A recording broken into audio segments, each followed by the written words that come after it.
What did your school illegally do? My school started charging us a technology maintenance fee. My senior year, $40 every semester to supposedly keep all the classroom equipment running. The principal sent out this official-looking letter to all parents saying it was mandatory for continued enrollment. Most families just paid it without asking questions because it seemed reasonable. I didn't think much about it either until my little sister Emma started complaining that her school-sized suit Chromebook was completely falling apart. The screen flickered constantly and half the keyboard keys stuck. When she asked her teacher about getting it fixed, they just shrugged and said the tech department was backed up for months. That got me curious. If we're all paying this technology fee, where was the money actually going? I started looking around my own classes and noticed nothing had been updated or repaired in forever. The smartboard in my math class still had the same dead pixels from freshman year. Our computer lab was running ancient machines that took 5 minutes just to boot up. During lunch one day, I asked my history teacher, Mr. Jackson, about it straight up. He just rolled his eyes and said, "Kid, that money isn't going anywhere near technology. You want answers? Go talk to Mr. Patterson in accounting." Mr. Patterson was this older teacher who'd been at our school for like 30 years and was retiring at the end of the semester. When I found him grading papers after school, I expected him to blow me off like most teachers do when students ask uncomfortable questions. Instead, he looked around to make sure no one was listening, then pulled out this manila folder from his desk drawer. He handed me a stack of printed budget reports and bank statements. "You seem like a smart kid," he said quietly. The technology fee has collected over $17,000 just this school year. Want to guess how much actually went to technology? I flipped through the papers, my stomach dropping with each page. $450. That was it, and it wasn't even spent on student equipment. They'd bought donuts and coffee for some district meeting and called it technology consultation refreshments. The rest of the money, it was going into something called a staff wellness and professional development fund. But when I saw the actual expenses, my jaw hit the floor. Golf club memberships for department heads, a weekend yoga retreat for administrators, even a 2-day wine tasting trip that the principal had labeled as stress management training. Mr. Patterson leaned back in his chair and shook his head. "I've been trying to blow the whistle on this for months, but I'm retiring soon and don't want to rock the boat. But you're young and angry. Do something with this." I took pictures of everything with my phone and went straight home to my mom. She works as a freelance journalist for our local newspaper, and when I showed her the evidence, her eyes went wide. She spent the next week making phone calls, interviewing former staff members, and digging through public records. Turns out the district administration had no clue this fee even existed. The principal had worked with the PTA treasurer to quietly add it to registration forms without going through proper approval channels. They'd been pocketing thousands of dollars while kids sat in classrooms with broken equipment. My mom's article hit the front page of the Sunday paper with the headline, "Local High School's Secret Slush Fund." Parents were absolutely furious. The school board called an emergency meeting, and within days, the whole thing exploded. The principal got fired immediately. The PTA treasurer resigned in disgrace. 3 department heads who benefited from the golf memberships were suspended, pending investigation. The district forced every staff member who'd received wellness fund money to pay it back with that first. The technology maintenance fee seemed reasonable enough. $40 every semester didn't feel like much, especially if it meant our classrooms would have newer, better working equipment. The principal's letter to parents explained that the fee was mandatory for continued enrollment and was intended to keep all the technology in good condition. Most families didn't question it. After all, schools needed funds to maintain their gadgets, Chromebooks, smartboards, projectors, and $20 a month seemed fair. But as time passed, my little sister Emma started complaining about her school-issued Chromebook. The device was barely usable. The screen flickered constantly, and half the keyboard keys stuck or didn't register. When she told her teacher, all she got was a shrug and the tech department's overloaded response. This didn't sit right with me. If everyone was paying for technology maintenance, why were devices still falling apart? Curious, I began paying attention. The smartboard in my math class was the same one I'd seen in freshman year. Dead pixels and all. The computers in the lab were so old they took forever to start. No upgrades, no repairs, nothing to show for. The fee we'd been paying. During lunch one day, I asked Mr. Jackson, my history teacher, if he knew what was going on with the technology budget. He rolled his eyes and told me straight that money isn't going anywhere near technology. If you want to know, talk to Mr. Patterson in accounting. Mr. Patterson was retiring soon, a quiet man who had worked at our school for decades. When I found him grading after school, I half expected him to ignore me. Instead, he looked around, pulled out some manila folders, and quietly handed me a stack of documents, whispering, "You're smart. Look at these." The numbers were shocking. The technology maintenance fee had collected more than $17,000 that year. But only $450 had gone toward actual technology-related purchases. Even that wasn't for student devices. But some coffee and donuts for a district meeting labeled Technology Consultation Refreshments. Where was the rest? The answer hit me like a punch. It was lined in the budget under Staff Wellness and Professional Development. But the more I looked, the worse it got. Golf club memberships for department heads say, weekend yoga retreat for administrators A today. Wine tasting trip marked a stress management training for the principal. This while students were stuck with broken, outdated equipment. Mr. Patterson said he'd been trying to raise alarms for months but was retiring and didn't want to make waves. You're young and angry. Use this. Do something. I took photos of the paperwork and ran home, showing my mom the local freelance journalist. Her eyes went wide as I laid out the evidence. Within days, she was making calls, interviewing former staff, and digging into public records. They found out that the PTA treasurer and the principal had quietly added this fee to registration forms without any official approval. When my mom's story hit the newspaper's front page, the community erupted. Parents were furious, demanding accountability. The school board called an emergency session. Within a week, the principal was fired. The PTA treasurer resigned in disgrace. Department heads who benefited from the wellness fund perks were suspended, pending an investigation. The district ordered all staff members who received these misappropriated funds to repay them. The scandal shook the school to its core. More than just exposing corruption, it sparked change. The district implemented stricter oversight, requiring transparent budgets and quarterly public reports. The technology funds were restored, and money was finally spent on new Chromebooks, repaired smartboards, and upgrading the computer lab. Looking back, I never expected a small question about a broken laptop to reveal such a massive betrayal. But it showed me that sometimes adults misuse their power and that even a student's voice can make a difference. Story 2-0. Sorry, I accidentally poured soda into the gas tank of your luxury SUV.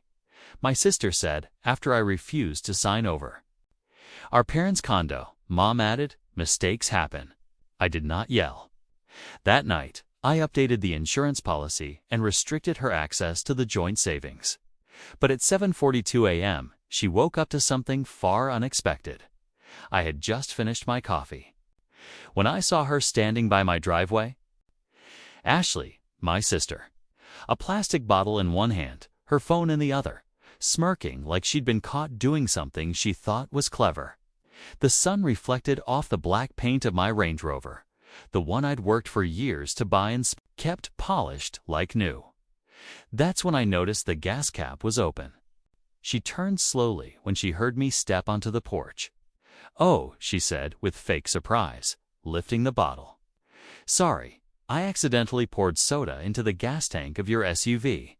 Maybe it was an accident." Maybe she thought it was the washer fluid tank. She'd made that mistake before, but standing there with that smirk, it was hard to believe it wasn't deliberate. My pulse didn't even rise. "Not yet." "You accidentally poured soda?" I asked in a flat tone. Ashley shrugged. "It was in my hand. I thought it was windshield fluid. Mistakes happen." Then Mom's voice came from the yard. She was holding her phone, clearly watching. "Mistakes happen." She repeated, no apology, no concern, just dismissal. I looked at them both, my hands in my pockets. The same pockets that held the keys to more than just this SUV. The same pockets where I kept my patience, already worn thin. In my head, I'd already done the math. Ashley wanted the condo, our parents' place in the city, left to both of us. She'd been pressuring me for months to sign it over. I'd said no, knowing she couldn't afford it without draining the family account. This was her answer. Not a conversation, not an argument, just a bottle of soda in the gas tank. I didn't yell or curse. I didn't even check the SUV. I walked past both of them, opened my front door, and went inside. From the kitchen window, I saw her set the bottle on the curb like she was discarding evidence. Mom said something quietly, and they both laughed. The laugh of people who think they've won. That night, I made 2 phone calls. The first was to my insurance company. "I need to update my policy," I said, reading the VIN from my files. "Also, no one but me is authorized to touch this vehicle." The second was to my bank. "Remove Ashley Carter from the joint savings. Effective immediately, both." Calls ended with the same sense of closure, like locking a door from the inside. When I went to bed, the street was quiet. The SUV sat under the lamppost, gas cap still open. But I didn't care. I had a different kind of fuel now, one that didn't come from any tank. And at exactly 7:42 a.m. the next morning, she was going to wake up to something far different than a calm older brother. By the time the first sunlight came through my blinds, my decisions were made. My phone was still warm from the calls I'd made. Insurance, then the bank. Ashley's name gone from the joint savings. My SUV locked down. I moved through the kitchen in silence. Coffee brewing, remembering 3 months earlier when I'd given Ashley a cashier's check for her mortgage. She'd been in tears, promising to repay me as soon as things got better. They never did. 2 weeks later, she called it an emergency when her fridge stopped working. I paid for a new stainless steel one without hesitation. Family helps family right now. That same family was laughing while soda damaged my SUV's fuel system. My phone buzzed. The family group chat. "Mom, you're being dramatic. It's just soda. Ashley. You can get it flushed out. Not a big deal. Not a big deal." I stared at those words until they blurred. To them, it was harmless. They thought I'd pay for the damage and move on, like always. But I knew better. There were no accidents in this family.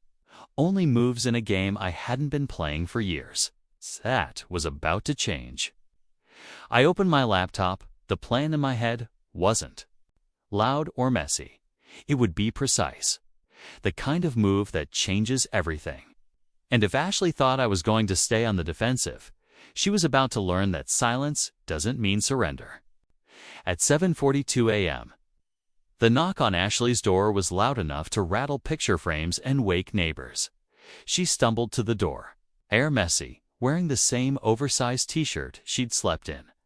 When she opened it, she froze. 2 people stood there. One in a navy windbreaker with the First Union Bank logo. The other with a badge and clipboard from the city collections office. Both looked like people who did this job every day and weren't here to negotiate. Miss Carter, the bank representative, asked, already looking past her into the hallway. "We're here regarding the default on your vehicle loan. As of this morning, The account is in arrears beyond the grace period. The lender has authorized repossession. Ashley blinked, shaking her head. No, no. The payments go out automatically. My brother? Not anymore. The city official interrupted, holding up a folded notice. You'll want to read this. Your property tax installment for the year was due on the 1st. The payment source is frozen. Her mouth went dry. She stepped back inside and called her husband. It went to voicemail twice. On the 3rd try, he answered, his voice tense. What happened to the rent check? The landlord called. It bounced. He says, we have until Friday to fix it, or we're out. Ashley felt heat creeping up her neck. Something's wrong with the account. Her phone buzzed again. Mom, she answered immediately. What did you do? Mom's voice was sharp and angry. I just tried to pay the electric bill from the joint account. It says, transaction denied. Everything's locked up. All of it. Ashley pressed a hand to her forehead as the room spun. Outside, a tow truck pulled up, hydraulic arms clanking. The bank rep walked past her with his clipboard, not even looking at her. It hit her then. This wasn't random. This was the result of actions I'd taken to protect my resources. And she knew exactly whose move it was. By noon, the family group chat was flooded with messages. My phone vibrated constantly. What did you do? Ashley, you can't just take 1,000. This is crossing the line. Mark, over a soda. Ashley, you think you're clever? Watch what happens when I muted the thread and let them keep talking.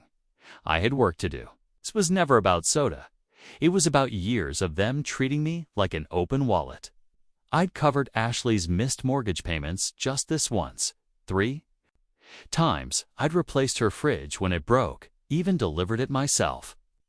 I'd given Mom cash for unexpected repairs that never seemed to fix anything. And when I said one clear no, you can't have the condo, they crossed the line with a smirk and a bottle of Diet Cola. That line was no longer in the sand. It was set in concrete. At 1:14 p.m., Ashley called. I didn't answer. At 1:16, she called again. I let it go to voicemail. At 1:18, Mom tried. This time, I picked up. What do you think you're doing? She said without greeting. Ashley's in tears. The bank is here. They're taking her car. I leaned back in my chair, watching the tow truck outside. My office pull away with her white SUV. Sounds like she's having a tough morning, I said calmly. This is unnecessary, Mark, Mom snapped. You're making things harder for your sister because you can't let go of some apartment, hurting your sister. I laughed without humor. No, I'm protecting my resources from someone who poured soda into a $70,000 engine because she didn't get her way. Mom started to speak, but I kept going. And that condo you think is just stuff? Dad's name is on the deed. He wanted me to retire there. You don't get to rewrite that because Ashley can't handle her bills. Silence. Then she said what I expected. We're family, Mark.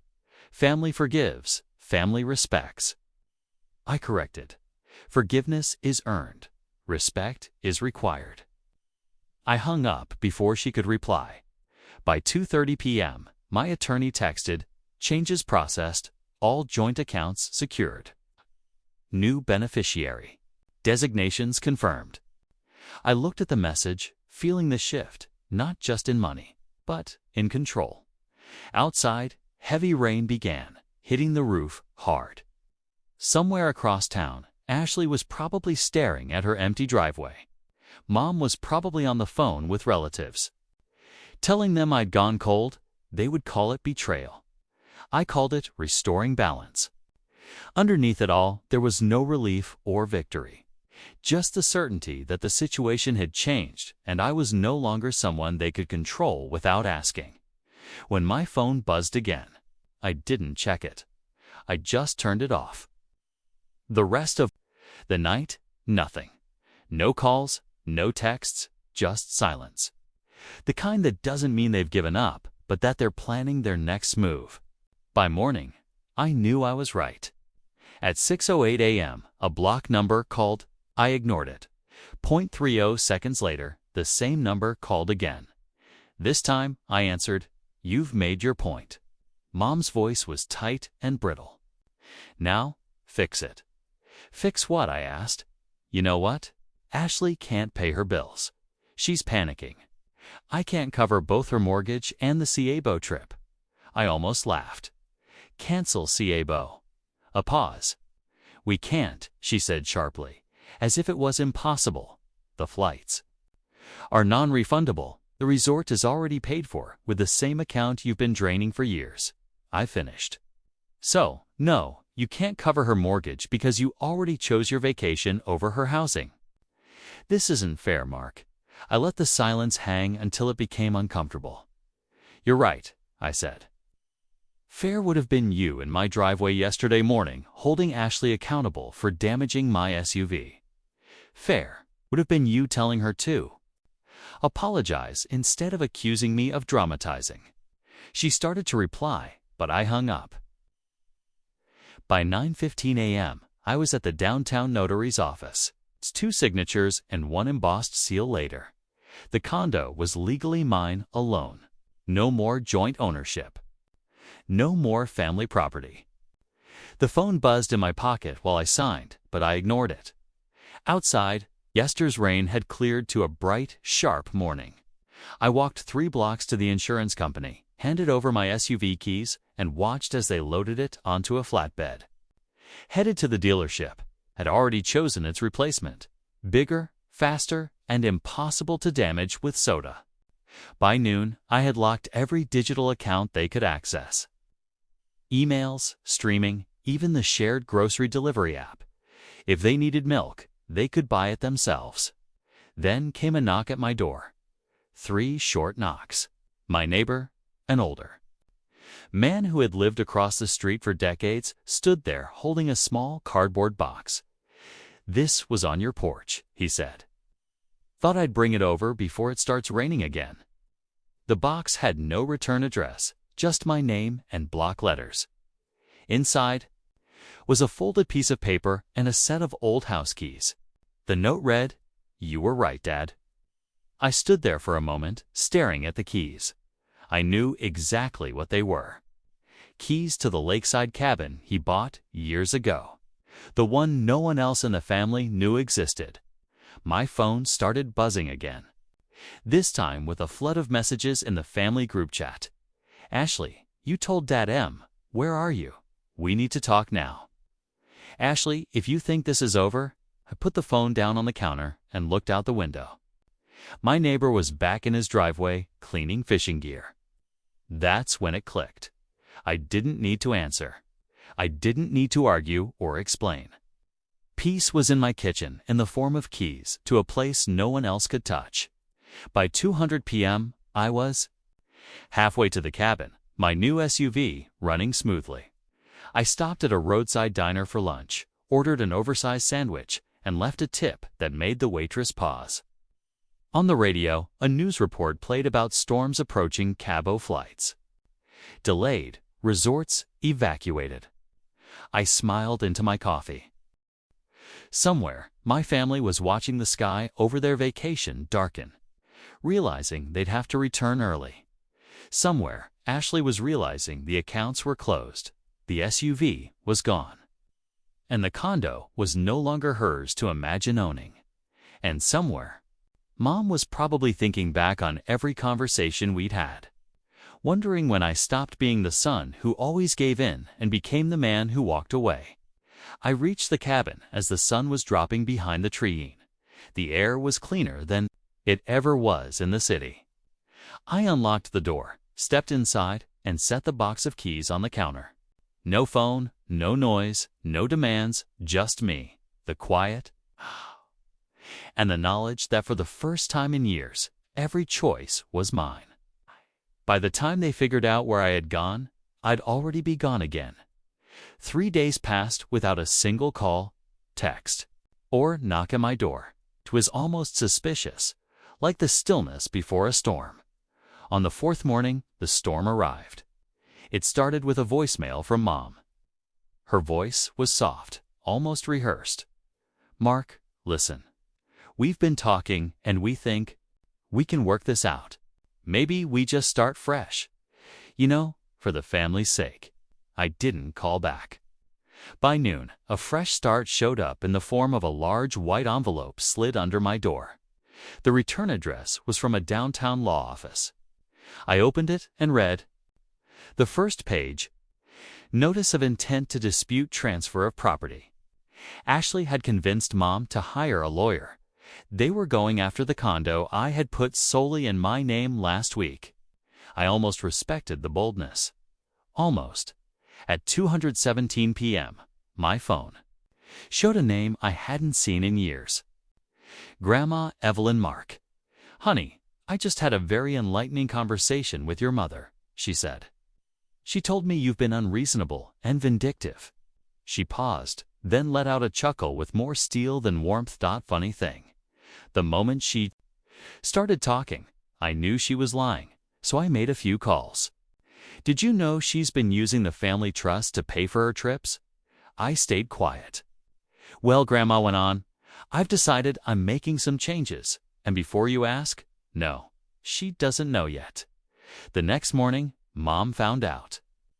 Grandma had driven 2 hours into the city, gone straight to her attorney's office, and rewritten her will. She didn't just rewrite it, she completely changed it. Mom's inheritance was reduced to a single symbolic dollar. The bulk of the estate was assigned to me. By 9 a.m., my phone was full of messages. "Mo, what did you say to her?" "Ashley, this is disgusting. You're turning her against us. Oh, fix this before Cabo, or don't bother calling yourself my son." I didn't reply. Instead, I called Grandma. She picked up after 2 rings. "Sweetheart," she said, "I've been thinking. You shouldn't spend Thanksgiving alone this year. Why don't you come here? I'll make your favorite, the pecan pie with the crust you like." That night, I packed a small bag and drove to her place. We sat at her kitchen table for hours drinking coffee while she told me things I didn't know about the cabin, about the trust, and about how long she'd been quietly watching Mom take whatever she could get her hands on. By midnight, we had a plan. Not for revenge, not for getting, even for insulation. The kind of airtight financial protection that no joint account, no sudden vacation, and no accidental soda incident could ever get through again. When I left the next morning, air was cold and sharp, the kind that wakes you up even before coffee. 2 hours later, I got a call from an unknown number. A woman's voice, clipped and professional, said, "This is a courtesy notice from Horizon Relay. Your sister's application for emergency mortgage relief has been denied. Would you like to be removed as her emergency contact?" "Yes," I said immediately. The rest of the day unfolded slowly, like dominoes falling one by one. First, Mom's Scabo flight was grounded due to the coastal storms I'd heard about on the radio. Then came calls from her travel insurance company. Apparently, her non-refundable resort booking had in fact been refundable the whole time. The catch: refunds could only be sent to the original payment account, which I had already closed. The resort had been refundable the whole time. The catch was that refunds could only go to the original payment account, and I had already closed it. By evening, I was sitting in my living room when my phone buzzed with a video from an unknown number. It was Ashley standing outside an airport terminal in the Ring. She was talking into the camera, visibly upset, saying that none of this would have happened if I hadn't overreacted. I didn't watch the rest. I muted the chat, locked my phone, and set it face down. Outside, the wind picked up. Inside, the quiet felt heavy wrapping around me. That's when I realized they could yell, threaten, or hire lawyers all they wanted. The real change had already happened. Not in the condo deed, not in the bank accounts, in me. they no longer had a key to my front door or to my head. The next morning, I dropped off a sealed envelope at my bank. Inside was a letter to my account manager making my grandmother the only cosigner on a new account. The trust money she'd reassigned to me was already being transferred. When I stepped back outside into the sunlight, I didn't check my phone. I didn't need to. Somewhere they were trying to regain control of a game they no longer ran. And somewhere, Grandma Evelyn was likely sitting at her kitchen table, drinking coffee, smiling that sharp, confident smile of hers, knowing we had already won. Quietly, completely, without raising our voices. The knock at my workshop door came just after sunset. When I opened it, my father was there. Same old leather jacket, hands in his pockets. Looking like he'd been rehearsing a speech for days, but didn't know how to start. I was in the neighborhood, he said. We both knew that wasn't true. Our family didn't do casual visits. He stepped inside, looking around, the tools lined up, the half-finished job on the lift. The new now hiring apprentices welcome sign on the wall. He didn't comment, but I saw the mix of pride and regret in his eyes. Your sister, he began, then stopped. She's not doing great. I leaned against the workbench, letting the silence work for me. He shifted uneasy. She wants to make things right, he said. We're having a barbecue next weekend. Family's coming. Thought you should be there? I pictured it. The long table, the forced smiles, the whispered comments. The same people who said nothing when Ashley poured soda into my gas tank and called it a mistake. Dad, I said, you ever try to rebuild something when the foundation is still cracked? He looked at me for a moment, then at the old fishing rod in the corner, the one he'd given me years ago. Boat's still in the shed, he said. We could take her out someday, just you and me, like we used to. For the first time in months, my chest felt lighter. That Sunday, while the rest of the family lit the grill, I was out on the water. The lake was calm, the autumn air crisp. We barely spoke, just cast our lines and watched the ripples. Halfway through, he broke the silence.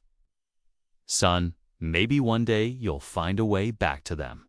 Or maybe you won't, but make sure you don't close the door on yourself. I didn't answer. I didn't need to. By sunset, we headed back. At the dock, he put a hand on my shoulder. Whatever happens, I'm proud of you. That night alone in my workshop, I thought about his words. And I'll ask you the same. If blood calls you back, but history warns you away, which do you listen?